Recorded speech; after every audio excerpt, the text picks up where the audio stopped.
history project for the Palm Springs Public Library, Prickly Pears, a historic portrait of Palm Springs. We're talking today to Adele Lynch Brott and Dorothy Lynch Manthey, it would be, wouldn't it?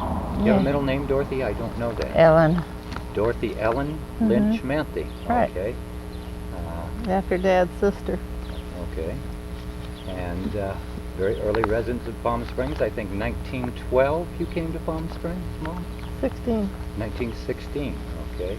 Maybe by way of starting out, you could tell me a little bit about your parents and where they came from and your brothers and sisters, maybe. Well, I wasn't born in 1912 yet. So I'll go back to Dad, and he was born in Canton, Ohio in 1881, and he died in Cathedral City in 1956. His name? His name's Carol Leonard Lynch.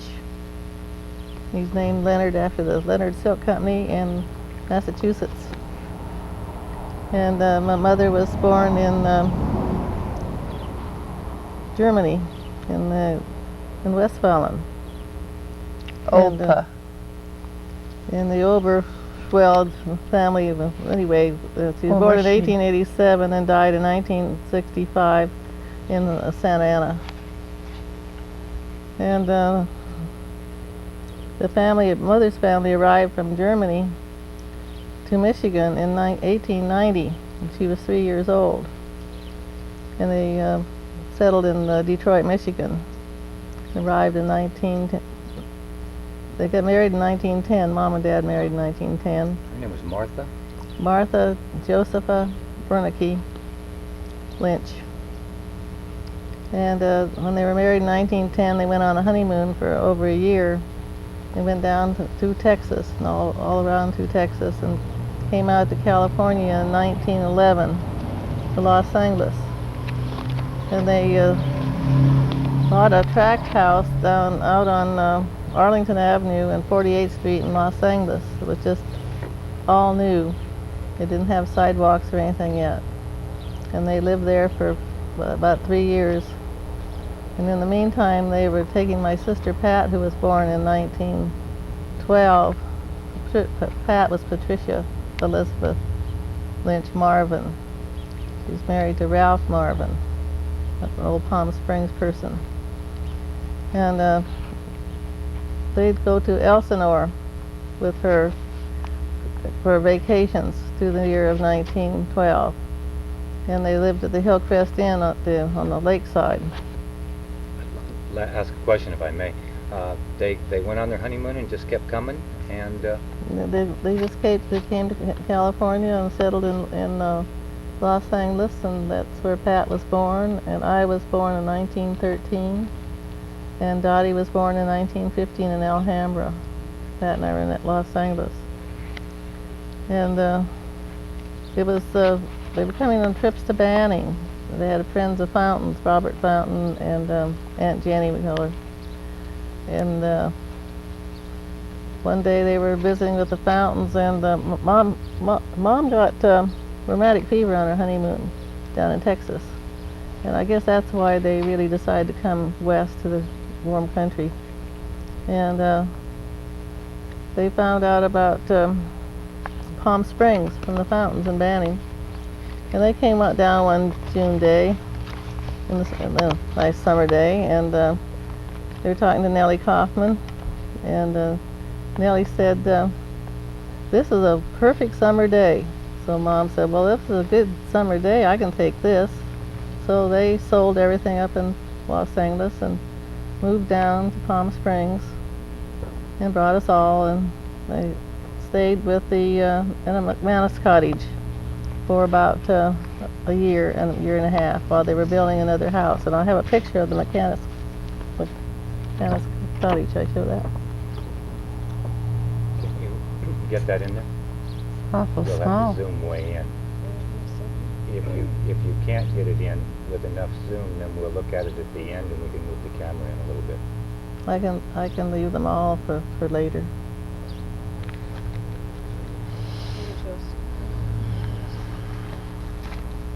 Don't you want to take time out? This? picture in this cottage of the McManuses.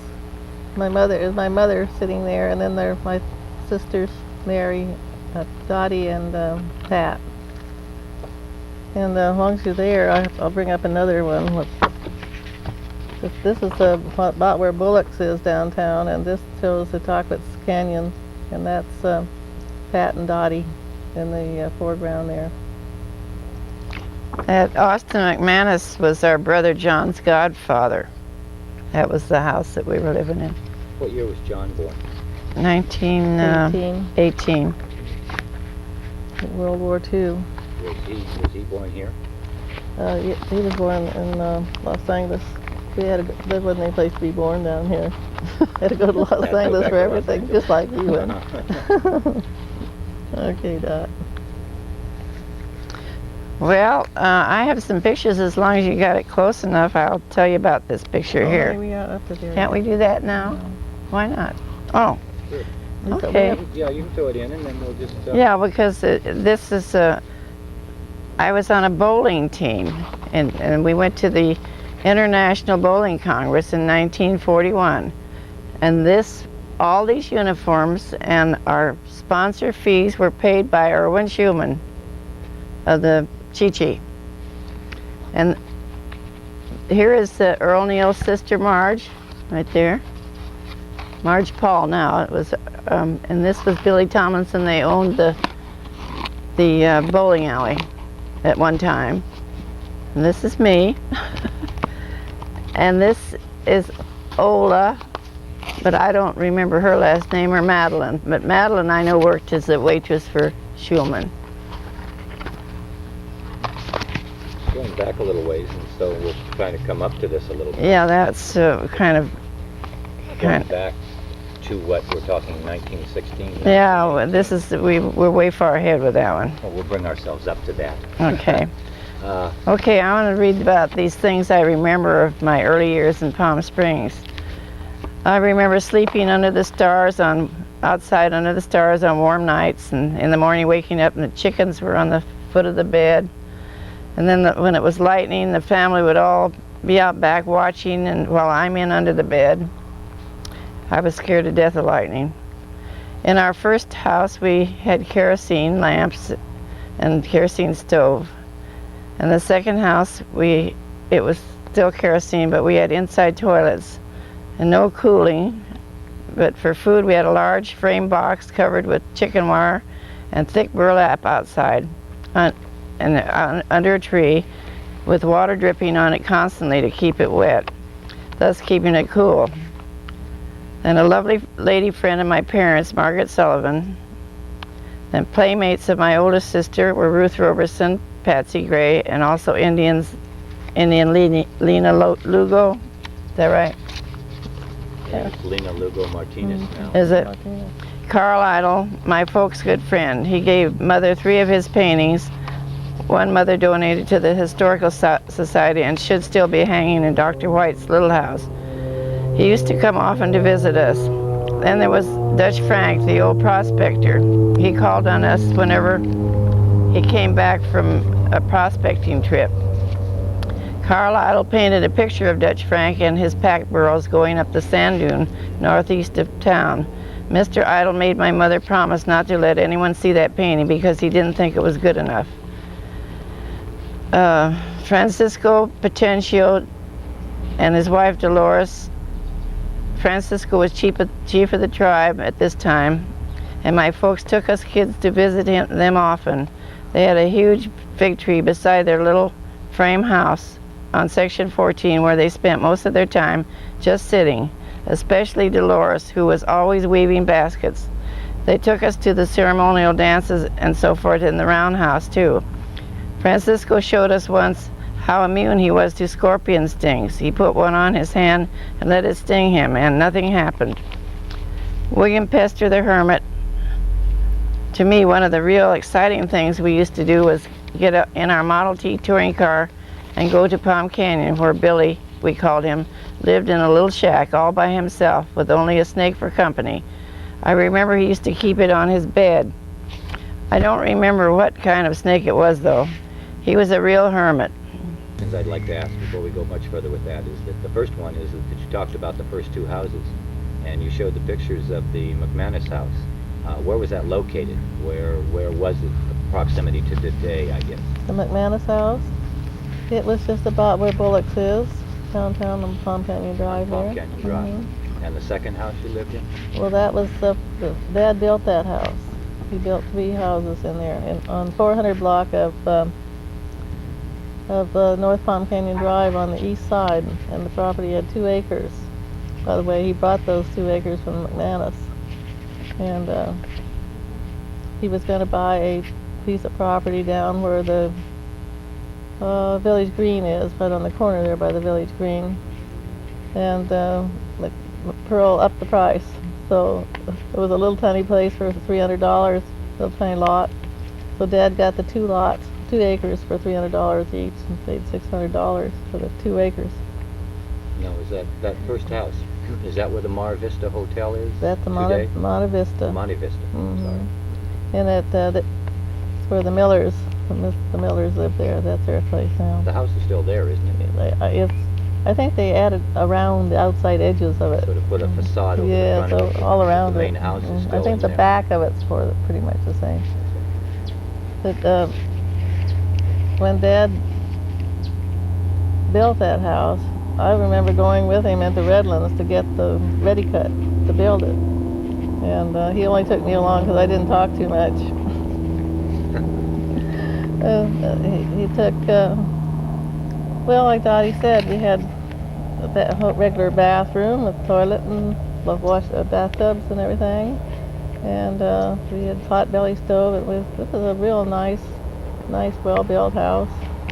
And we were living there when the earthquake came of 1923, I believe it was. And well, we have both of us have so many memories on that house that I'll let Dottie put some more in here. Well, I know the tree is still there. That there was a cypress tree that Dad planted. We had pictures taken. Well, in fact, Pat and Dale were in their uniforms that they wore to San Luis Rey Mission when they went to school over there, and they came home for Christmas. Taken by the tree, and the tree's just a little bit taller than them now. The tree, I would say it's 40 foot high, and it's still sitting there in the yard. They've never taken away. And a couple of the palm trees are still there, my dad planted. The McManus house, the one you showed the picture of, is that, obviously it's not there anymore, but was that just a rental house when you came down here, when your folks came down here? It was a rental house. It was just a place to rent. There couldn't have been that many places available to live No. at that time. It was, but they're talking about houses with shutters and everything, but this house doesn't have shutters. It has windows and it has a door, and it's a normal house. I mean, people think of those early days as everything was just all shacks. Well, even this little house isn't a shack, Well, really. we keep hearing about, and other people have alluded to the Desert Inn having sort of canvas roofs on the various bungalows and all. And I guess we get the idea that maybe that's all that was here, was a sort of wood frame with a canvas roof over it. Yes, they had at the Desert Inn, I suppose. Well, that was what they had first. I don't think those lasted too long. There were more canvas shutters from the middle of the house up to the roof were shutters. And the bottom was wooden, where the beds were on. So You wanted to say something, and Dottie was talking about Francisco Potencio. You wanted to reflect on a few of your memories of Francisco. oh yes, he built our cesspool in our yard with all rock. He and Ramon went out with his big old wagon and brought in the rocks, and then Francisco had helped and built the cesspools. And Francisco and Dad were such close friends. And Dad had this great big old car. It wasn't old in those days, but it was a big old car, and it had a high back. And Dad had gone to McKinley's inaugural ball in Canton, Ohio, and that was President McKinley. And Dad had a silk top hat that collapses that he had all those years, and he let Francisco wear this silk top hat, and Francisco was up in the back of this car, and Dad was taking him into Riverside to the county building to do some county business for the Indian reservation when he was the chief. And that picture will be in my mind as long as I live. I just see that darling man sitting up there in the back, high back car. How old were you, Mom? I was probably 5, 6, how long in there, 7. I was 5 in the First World War. I remember that. And Were there schools here at that time? Did you go to school here? yeah, the desert school. We went to, well, when I was 6, 7. We went 1 year. I went to 1 year to the desert school, and then we were sent on down to San Luis Rey to the mission school, and we were there for several years. The desert school, was that right around where the post office is today, Murray's Market, in that area? In Murray, it was right by, it was Murray's Market lot. That market, they have a Ossings or something's in there now, isn't it? Yes, and even when they built the fire station number 1 there, the gate and the entranceway to the school was on Indian Avenue, was still sitting up there, and they took it down when they built that. Can you tell me some of your contemporaries who were in school with you at that time? Oh, I don't know how contemporary they are, but Or the same people in your class or in the school at the well, same time? they're all like Ted McKinney and Milton Hicks, and so many of them are passed on. Milt Hicks used to take you on his burro, didn't he, to school? Yeah. Who did? Milt Hicks? Milt? Yeah. He was my boyfriend. See? In fact, he was my boyfriend later on after I was quite grown, and he You're was jumping going ahead to, here, Mom. he was going to Santa Clara.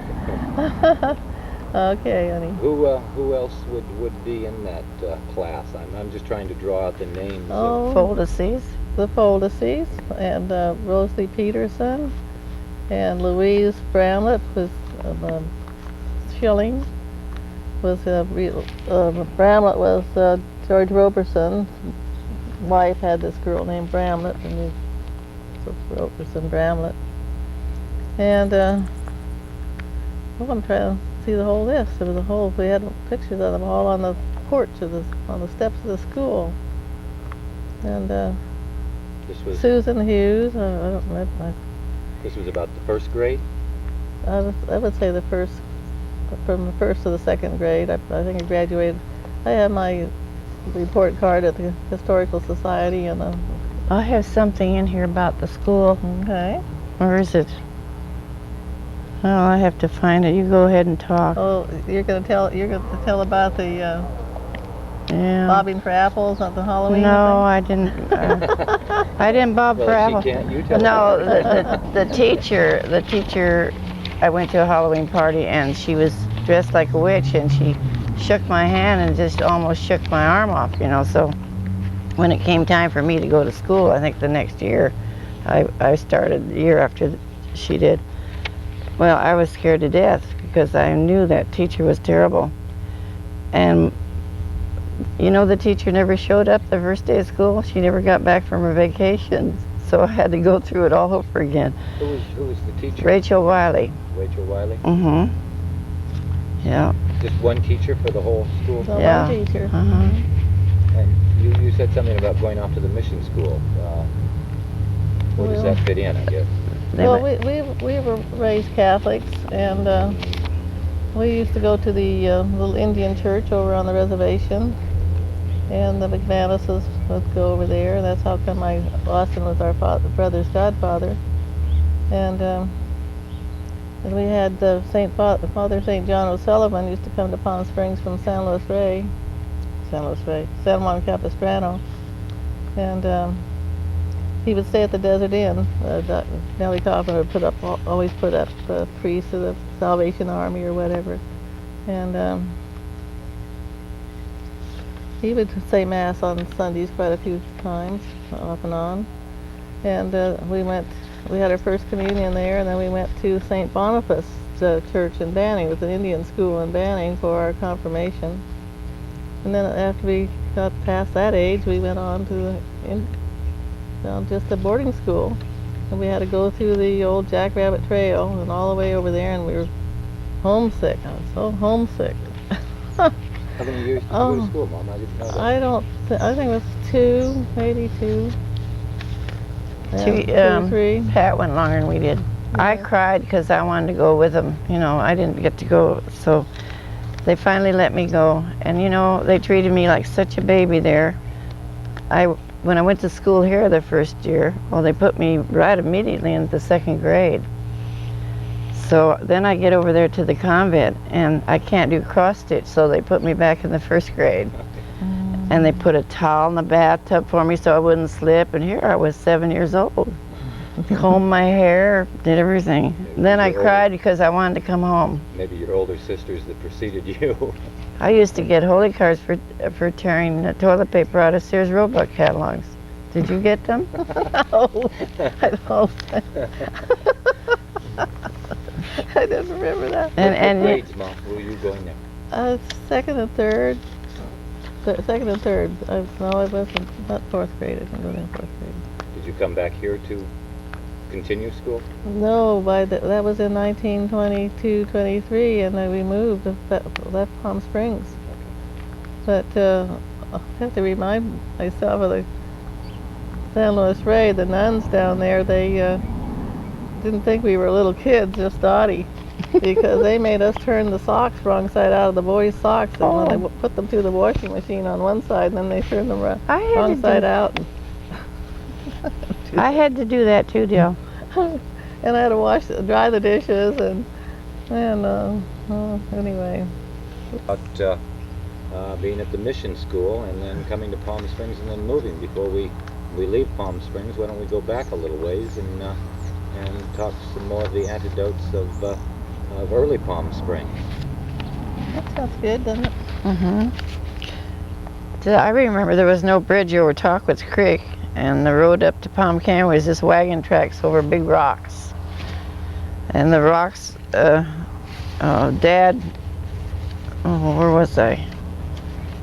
I remember the rocks mostly because Dad knocked the oil pan off on a really high one. The modern cars would never have made it in those days. When he knocked the pan off, it was going up to the Talquitz Play, up in Talquitz Canyon. And the thing we were talking before about the Talquitz Play, and it was presented by Garnet Holmes, and Garnet Holmes was the originator of the pageant, Ramona pageant, over in San Jacinto. And the townspeople put it on. The McCallums mainly, they were the main characters, and that was very early. Later on, they had a pageant up in Palm Canyon, and on the bench up there, and down on the flat below. How many years did they have that play in Talquitz? Probably 1 year. 1 year? Not more than 1 year or 2 years, I don't believe. Everybody dressing up like Indians? I think they were Indians. I wasn't old enough to know what they were wearing. Well, I thought we went to Ramona to see that. I've never been to Ramona. I used to go to Ramona to see the pageant. I've heard a couple people, I think Ted McKinney talked a little bit about the play in Talquitz. But then I've seen one up there at Palm Canyon. Yes, Palm Canyon. Yeah. Down on that flat rock below. But that it was beautiful. That was later on. He sang Indian Love's Call in the moonlight, and oh, it was gorgeous. Okay. Let you say something. Oh, my dad sent me to Licken's store for a kitchen bouquet, and so I go and ask Carl Licken for a bouquet. My dad wants a bouquet for the kitchen, but he laughed and he gave me kitchen bouquet. He knew what I wanted. I did some dumb things when I was a child.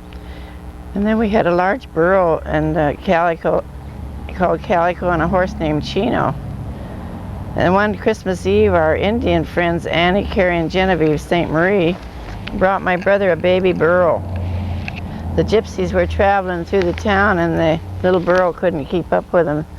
So they thought, they took it, and they just knew exactly who would want it. So we could hear them coming down the road, just giggling and laughing, and they were bringing that burro to our brother for Christmas. They were really cute Indian ladies. Those gypsies that she's talking about, they lost one of their wristwatches, and I found it. And boy, it was my pride and joy. One day I heard my brother out there with a hammer, and he was smashing it to try to see what was inside. I thought that was Oh. me that was smashing it with a hammer. No, that was John. Brother John.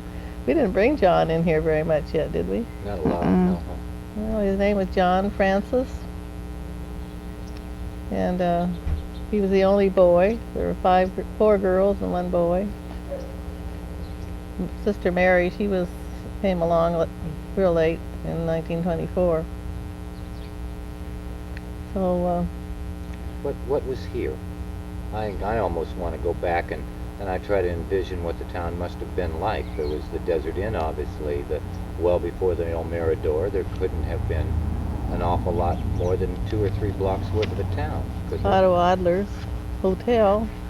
They had a big basement down down below where the kitchen was. It was huge down there. They had a dumbwaiter that took things up and dishes and everything up and down. And when they tore down the Chi-Chi to put the Starlight Room in and the ice skating rink, they had to get down into that basement. There it was. They didn't know it was down there. And there was a dumbwaiter and everything that originally from the original hotel. It was covered over. Was the Palm Springs Hotel there? Palm Springs Hotel was started about when we came here because the Policies had that. And Otto Adler had the other one. And I think it was Otto Adler's wife that the headstone is for over in the cemetery about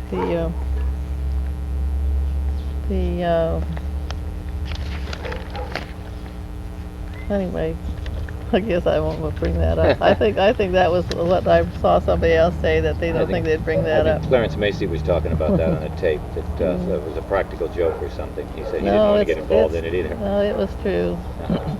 That there's too many people living to bring that one up. Sure, okay. Moving right along. Was Palm Canyon Drive always named Palm Canyon Drive, Dale? Not originally. It was Front Street or First Street or something. Was it? I don't remember. This is when this was still San Diego County. Mm-hmm. It was San Diego County? I didn't know that. This is San Diego County up until the mid-20s, I believe. I'm not sure of that, but I know it was San Diego County at one time. Well, I know my dad, though. Our dad was the deputy sheriff of Riverside County, Was it? and he had his area all the way from Palm Springs to the Mexican border. And that had to be Riverside County for him to have been the sheriff What of. year was that? 1920. It was 22, 21, 1920. Was it 20? Mm-hmm. Yeah, and it was, in 1920, he and some Los Angeles officers served bigamy warrant on Rudolph Valentino Here in Palm Springs? here in Palm Springs, yeah. I He used to ride in his white horse with his purple pajamas all the time. Rudolph did. in that great big old car with a big old back seat like that.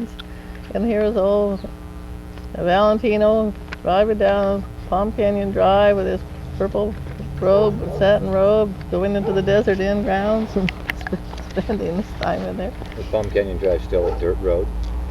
No, it was paved. I think it was in 1916, just when we moved down here, that the road had been put in with a paved top. But it was all ragged on the edges and, just a... What about out of town, going into Los Angeles? It was paved. It was just loop to loop. It was paved to the, you had to go over the railroad track at Garnett and around and up over, and then you met the old road. I think it was at Garnett, or the railroad track, I think we went over, maybe. The train station was at Garnett at that time? There was a train station at Garnett, yeah. In fact, I have a good picture of that old train station in my train station files. I have one of the old Cabazon, the old Banning, Beaumont, and the Indio Railroad Station. I've heard about one being out at, not a train station really, but something out at Edam, what they called Edam, which is Thousand Palms. Yes. Well, Harry Oliver had that Edam sign on his old Fort Oliver. It was. It was the sign off the old station. It wasn't a regular station like they had up at where the passengers got on and off. It was just a refill station for the water tanks more than anything. Palm Canyon went by the front of our property, and Indian Avenue went by the back of our property. And on the back were pepper trees, and the branches would just hang right down on the ground, and it was the most wonderful place to play. And under those I'd have my tin doll, and us kids would all play under there. And there would once in a while go a wagon by behind on the old sand, nothing but sand, you know, for the Indian Avenue. I don't know whether it had a name Indian Avenue at that time or not. It was just ruts in the road, you know. What later I assume became Section 14. Did most of the Indians live over in that area? Not behind us, out, no. That was too far north for them. You were almost out of town there that far north, weren't you? No. No? No. I know we weren't too far from the Desert Inn because the Robersons were having a party for one of the daughters, I think it was, and we were us kids were all invited, Pat especially, because she was the same age. And Mother got them ready, Pat and Dale ready, and they went off to the party, and she got me ready, and I was supposed to wait for her. And I didn't. I went to the party all by myself. So I was 3 years old, so it couldn't have been too far from our house to the Desert Inn. So I was really bad. Talking about Indian Avenue, I helped bring electricity into Palm Springs. Did you? I was a kibitzer. Stood out there among the verbenas and wildflowers and watched them dig those great big holes down there with the spoons higher than our house. And they brought that with the first electricity. They were bringing these poles in from Garnett. So I was a instigator of the electricity in Palm Springs. You sure were a lot older than me. I don't remember those things. Well, I don't know. How difference in age? 18 months. 18 months. Okay. You just going away from Palm Springs for a moment, and you said you left here in about 1922. Why don't you tell us briefly about where you went, and then we'll come back here as you move back some years later. Well, that would be a good start. We moved to Riverside, and Dad opened an automobile agency in there. And we sold that house. He moved on to another house, and he sold that house. I guess that's the reason he was moving every time he turned around. And we moved to Santa Ana, and he had a Packard agency over there. And then we moved over to Dana Point when it was real new, and had a business down there. And back to Santa Ana, and in 1932 we decided to move back to Palm Springs. And we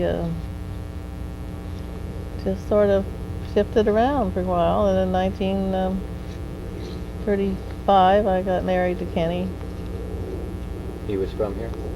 He was in Palm Springs, yes. His father and mother had the drugstore, the Village Pharmacy at the time, on the corner of Palm Canyon. How old were you?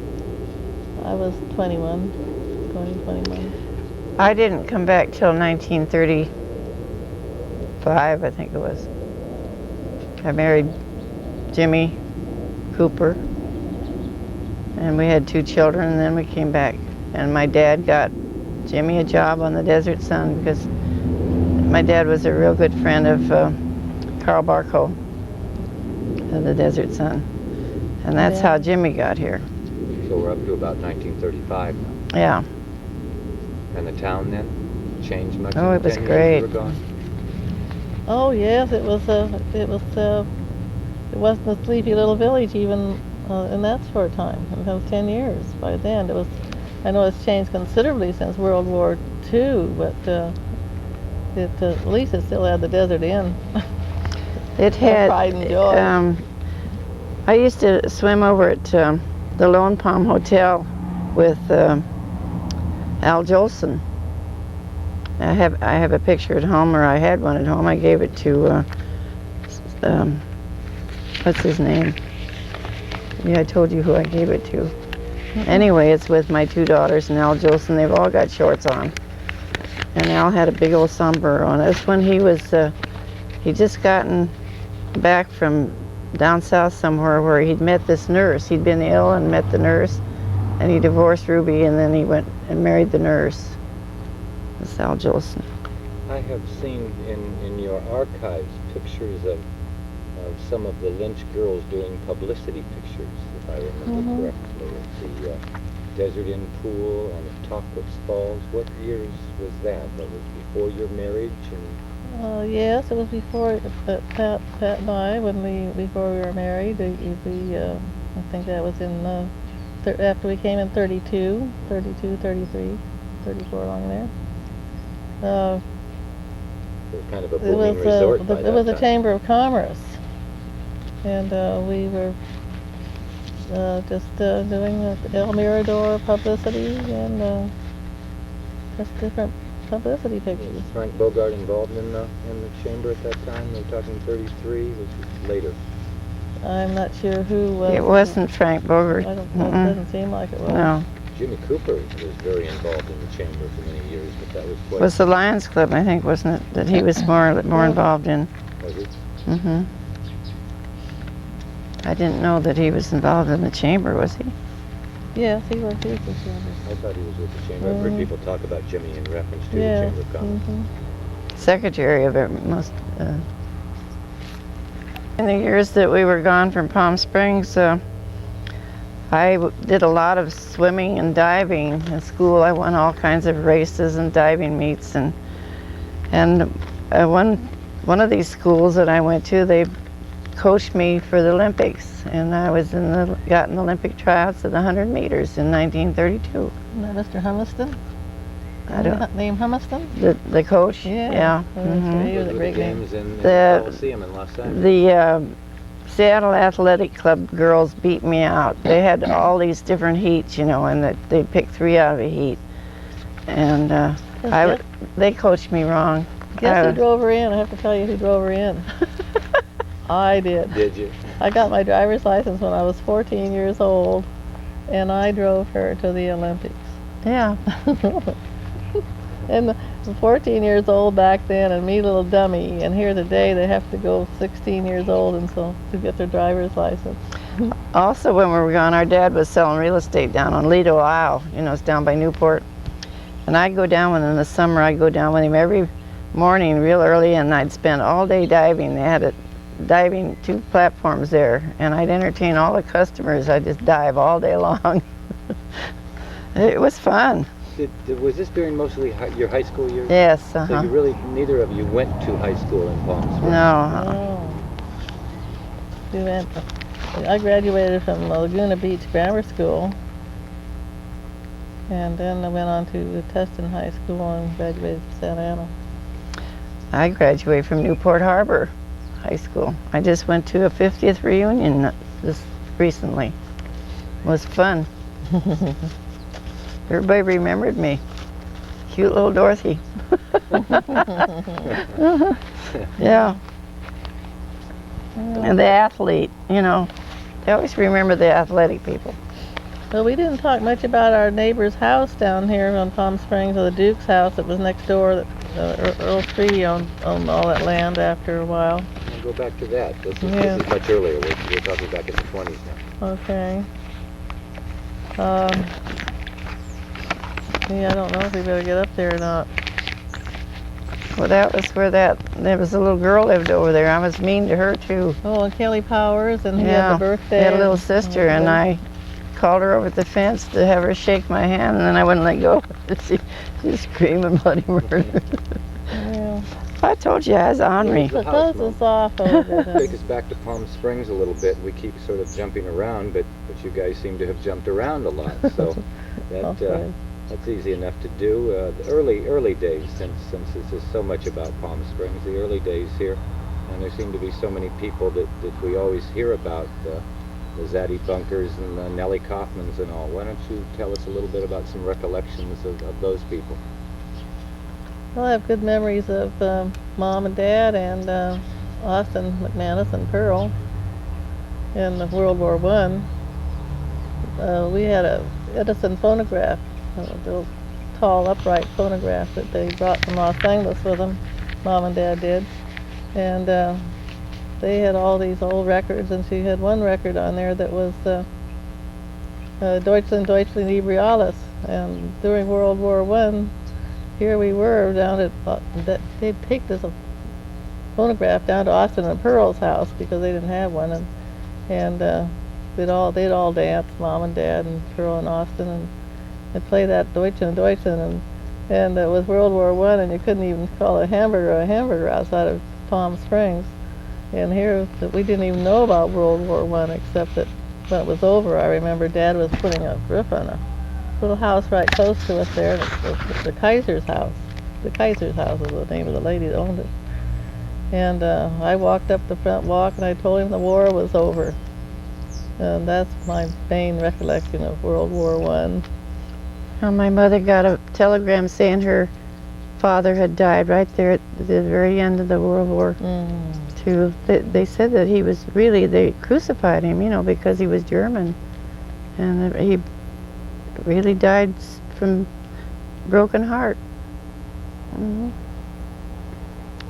Now let's go back to the Indians again. Our dearest friends were the Pears sisters, Pears girls, Annie and Carrie and Genevieve. And they used to come and clean the house, and they were so good to us. I guess you did bring up about that little burro, didn't you? Yeah. That they brought down to the house. I remember going, Carrie had arthritis. Well, she had it really bad, and they couldn't get her to get out of the bed. So I thought, well, I'll just go over there and visit Carrie, and I can get her up. But that woman just would never get out of bed. She laid there and died with the arthritis. It was terrible. And then I think Annie just was the last one Carrie was the last one to die. Genevieve was the last one to die. Genevieve, yeah. We went to her But they're all gone now, all of them. Really neat people. Well, I think they have relatives at St. Marie's. Oh, remember at school when Emma Follacy hit Pat in the head with a baseball bat? So Pat drug her around by her hair. And the next day, here comes Mrs. Follacy down to our back gate at Indian Avenue, and all these good home-baked food she brought to appease the whole thing. And gosh. I'd like to go forward a little bit by way of sort of bringing us up to contemporary. An awful lot went on here between those years when you both married and moved back here, and certainly the Second World War. It seems that the Second World War was such a transition time in this town. So many new people came in and stayed, and all. I guess the idea of the study is that those people that were here before that time saw it in such a different light. You got married, you both had husbands, you were homemakers. Were you employed? Did you work? Were there women's clubs? I had to get my Social Security card the first time because I took inventory at Bullock's. That was when it was on the Desert Inn grounds. So I had to have, in order to get paid. And then, I guess a couple of years later, I worked for the Mary Helen shop when it was right down where the old theater, well, where that Maxim, is that the Maxim D something now, is. The old village pharmacy. Yeah, right beside that, yeah. In fact, I went not too long ago to get my Social Security, and I'd only earned $385, so I didn't get any. But I worked at the hospital during the war, Attorney General, which is the old El Mirador. Free gratis. Huh? Yeah, because you don't get anything for that because that's government. So. Were there women's clubs, social organizations? Well, I'm sure they had women's club, yeah. Later, I got my mother-in-law, dear Edna Louise Brott. She got me into the Business Women's Club, as a charter member, and I wasn't socially inclined, and I wasn't really interested in the business and stuff, but I did enjoy it the years I was there. We had floats several years, 3 years, in the different years in the Desert Circus Parade, and I was into the floats, on the floats, and I was in another one with we were all had a banner advertising our Businesswomen's Club. And in 1950, I decided I needed something to do, so I went to work and worked for Wilson's Jewelers. And I worked for that for a year, and he was such a tyrant that I decided I didn't need him, and I took up painting, and went to night school and took up painting, and then went out in the desert and started painting out in the desert, and painted for 25 years after that.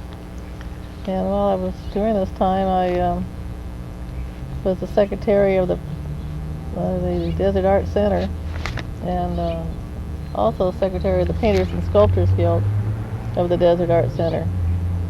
And I did all the publicity for about 4 years, and just fun stuff. And she also entered a lot of her paintings in the fair and won first prizes. So Her paintings are beautiful. those years before the Second World War, this was kind of a little bit of a party town, I guess, because it was a resort town. And I guess I'd like to ask about the nightlife and the clubs, and we always hear about the gambling casinos and all, and how they didn't really condone locals going out there that often. I don't Well, know. we used to go after 2 o'clock. We used to go out, Ken and I used to go out to the Old Dunes Club, and the Anawa boys were out there, Cy and Yim, and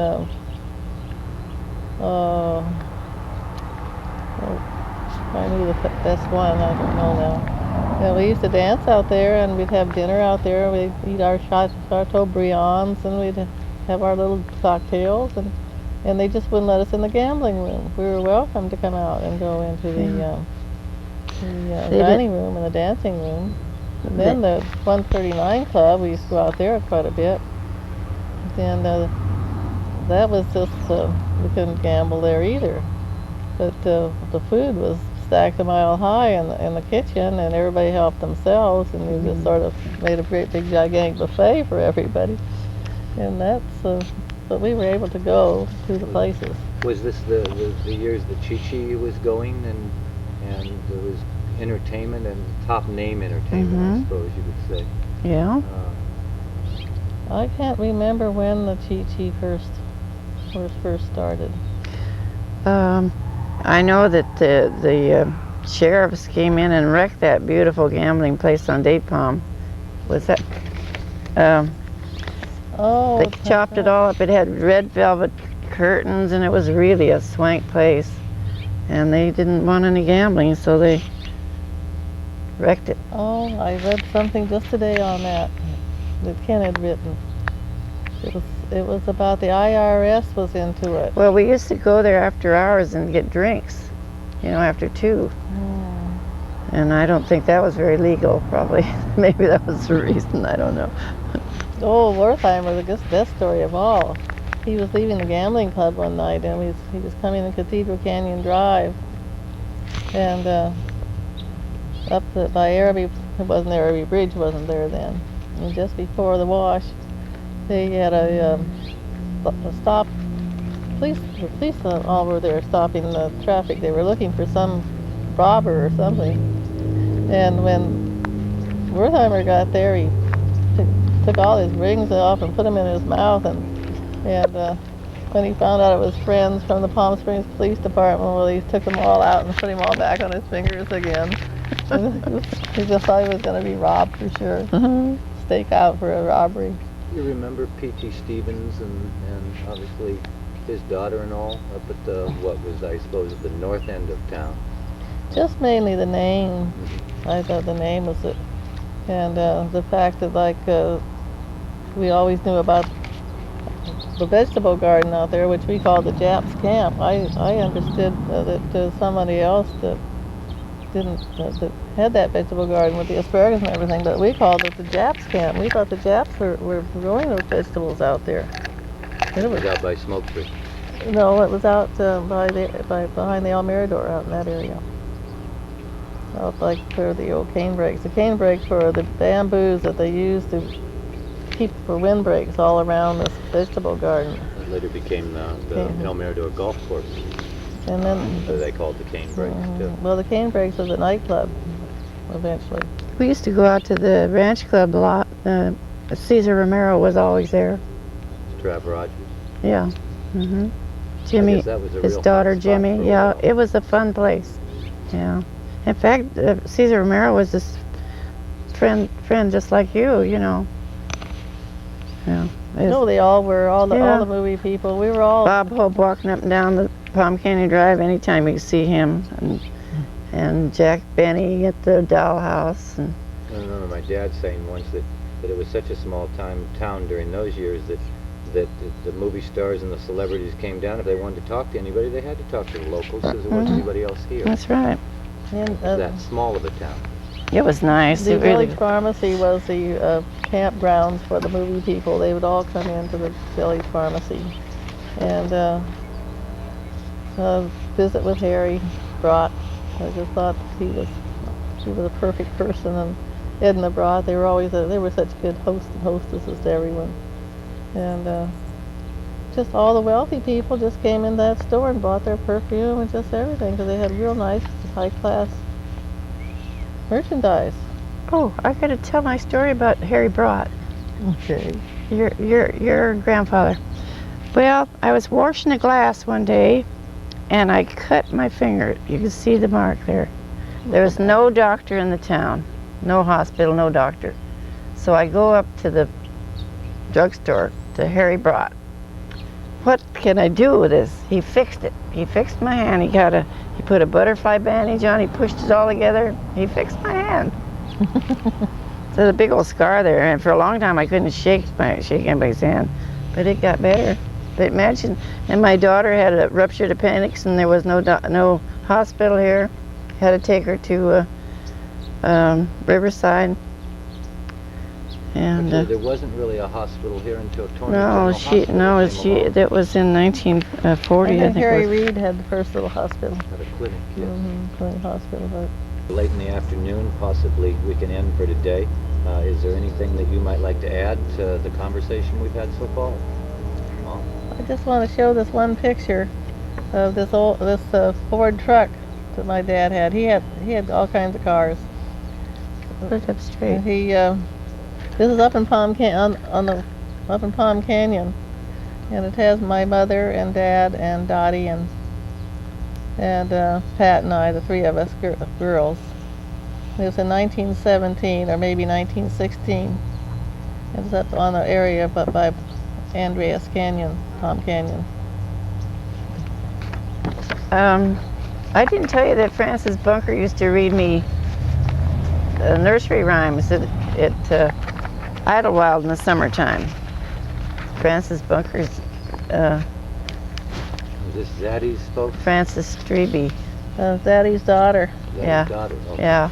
Daddy's daughter. The only daughter she had. Uh-huh. The only child she had. That's Earl Strebe's wife. Yeah. And anyway, this picture was taken out at the stables, and when I was a Los Compadre, and that Emma Devers in the middle's husband was the cowboy that had the stables. And this gal here is Pat Boyer. I can't remember exactly who she is, but this is what year? this is me, and I was about 25 years old. 1941. Yeah. When I was 25, would that be 1941? 30 something. It's close. 30. Yeah. It was in the 30s, I think. Anyway, that's it. I'm done. Well, I think that's good for today. Concludes our interview for today with Dorothy Manthey and Adele Brott, both of the Lynch girls. I think I ought to put a writer in here that Adele is my mother and that Dottie is my aunt, so that if for history's sake Mom keeps coming out, it certainly is apropos here. I am Ken Brott for the Palm Springs Public Library, and this is Prickly Pears, a portrait of historic Palm Springs.